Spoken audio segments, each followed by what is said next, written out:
Bayangkan sebuah angka 13 triliun hampir tak terbayangkan, cukup untuk membangun ribuan sekolah, membangkitkan ribuan kampung nelayan, tapi angka itu muncul bukan dari keajaiban, melainkan dari sebuah kasus besar. Kejaksaan Agung menyerahkan uang hasil sitaan kasus korupsi ekspor CPO minyak kelapa sawit senilai 13 triliun rupiah ke pemerintah. Penyalahgunaan fasilitas ekspor dalam industri sawit di Indonesia. Hari ini kita akan mengajak lu masuk ke dalam kisah siapa yang terlibat, bagaimana mekanismenya, kemana uang itu sekarang, dan apa dampaknya bagi kita, masyarakat. Jangan kemana-mana karena di akhir video gua juga akan bahas apa pelajaran kita untuk masa depan dan bagaimana kita bisa ikut mengawasi agar kejadian seperti ini tak terulang. Lu tahu gak, Indonesia tuh punya satu kasus yang bikin banyak orang geleng-geleng kepala. Bayangin aja, duit senilai 13 triliun, bukan 13 juta ataupun 13 miliar. Angka segitu kalau dibayangkan secara nyata, itu bisa dibuat renovasi 8.000 sekolah atau bangun 600 kampung nelayan modern. Tapi yang bikin miris, uang segitu justru muncul dari hasil korupsi di industri sawit. Yap, kasus korupsi pemberian fasilitas ekspor crude palm oil alias CPO atau dalam bahasa gampangnya minyak sawit mentah. Jadi ceritanya gini, sawit itu komoditas besar banget. Kita termasuk produsen sawit terbesar di dunia. Sawit jadi bahan utama buat minyak goreng, margarin, sabun, sampai bahan bakar biodiesel. Karena penting banget, pemerintah punya banyak aturan buat ekspor dan fasilitas industrinya.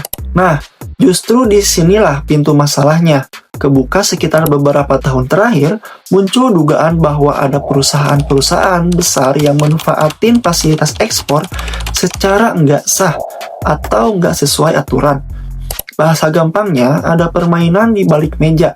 Akibatnya, negara dirugikan bukan cuma dari sisi uang pajak atau biaya ekspor, tapi juga dari sisi harga minyak goreng di dalam negeri yang sempat naik gila-gilaan. Kejaksaan Agung akhirnya turun tangan setelah penyelidikan panjang.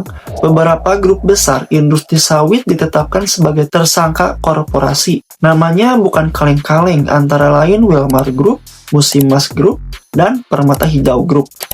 Hasil hitung-hitungan penyelidik, kerugian negara dari kasus ini disebut mencapai sekitar 17 triliun, tapi yang menarik dari angka segitu, 13,25 triliun berhasil disita dan dikembalikan ke negara. Hari ini akan kami serahkan keseluruhan. Ini jumlahnya ini 13 triliun 255. Angka fantastis yang bikin semua orang kaget waktu diumumkan. Bahkan dalam acara resmi di Kejaksaan Agung, uang itu beneran ditumpuk dan dipajang. Lu mungkin sempat lihat beritanya.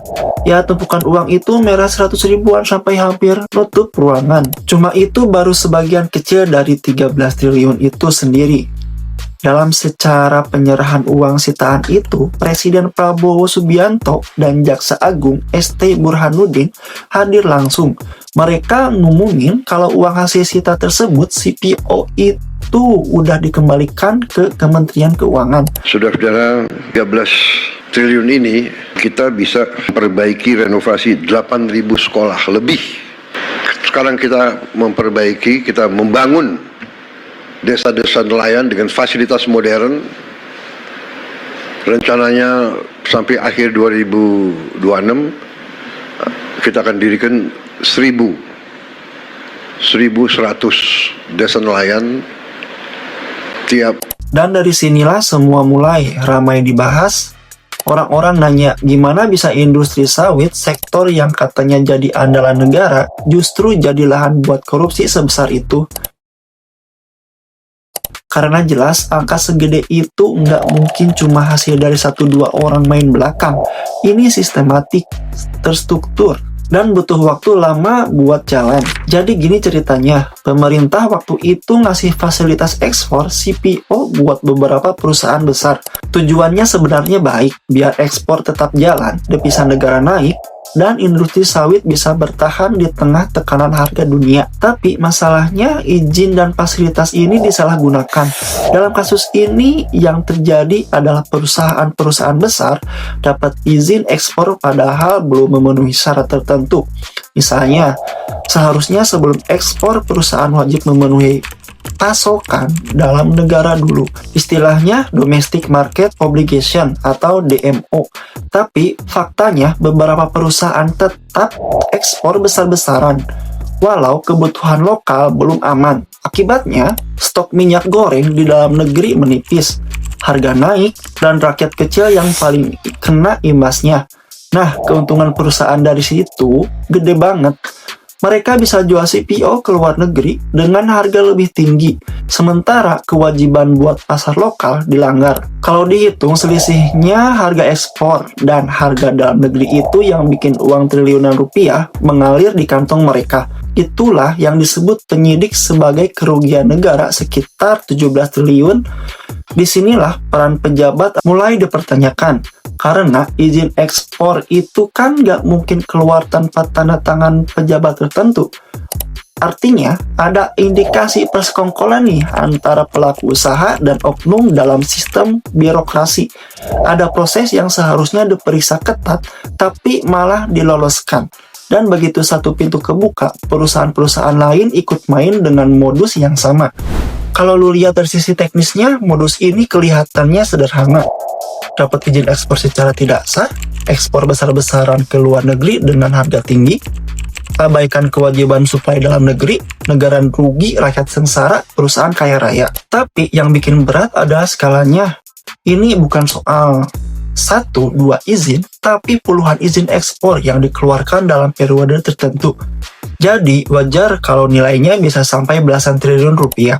Kejaksaan Agung sendiri dalam penyelidikannya menemukan bahwa mekanisme ini berjalan sistematis dari mulai proses pengajuan izin, evaluasi sampai penerbitan surat ekspor, dan indikasi permainan di semua level. Bahkan, sebagai uang hasil keuntungan ilegal itu sempat dialirkan dalam bentuk aset, properti, dan rekening di luar negeri.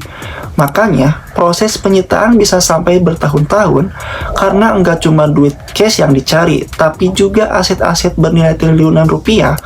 Yang menarik, waktu proses pengambilan uang itu diumumkan, publik dibuat kaget karena enggak disangka uang sebesar 13,25 triliun itu benar-benar berhasil dikembalikan ke negara. Tapi kalau lu mikir, itu baru sebagian karena total kerugian negara masih sekitar 17 triliun. Artinya masih ada selisih yang belum tersentuh sepenuhnya. Nah, dari sini kelihatan satu hal penting. Korupsi di sektor seperti sawit ini bukan cuma masalah moral, tapi juga masalah sistem dan kebijakan. Selama masih ada celah dalam aturan ekspor, selama masih ada pejabat yang bisa disuap untuk ngeluarin izin, maka potensi kerugian kayak gini bisa kejadian lagi kapan saja. Kasus 13 triliun ini ingetin kita suatu hal penting, bahwa di negeri ini transparansi sering kalah sama kekuasaan, dan selama uang masih jadi alat untuk beli pengaruh keadilan, cuma akan jadi slogan, bukan kenyataan. Mungkin suatu hari semuanya akan terungkap, tapi untuk sekarang kita cuma bisa berharap ada satu orang di sistem itu yang masih punya keberanian buat ngomong jujur. Karena dari uang 13 triliun ini yang hilang, yang paling berharga bukan jumlahnya, tapi pelajaran bahwa setiap angka punya cerita, dan cerita itu belum selesai. Kasus 13 triliun ini bukan cuma tentang hilangnya uang negara, tapi juga tentang hilangnya harapan bahwa kejujuran masih punya tempat di meja keputusan. Dan kalau semua orang terus diam, bukan nggak mungkin besok-besok kita dengar angka yang lebih besar. Jadi sebelum lu tutup video ini, coba pikir sebentar kalau lu yang pegang 13 triliun itu.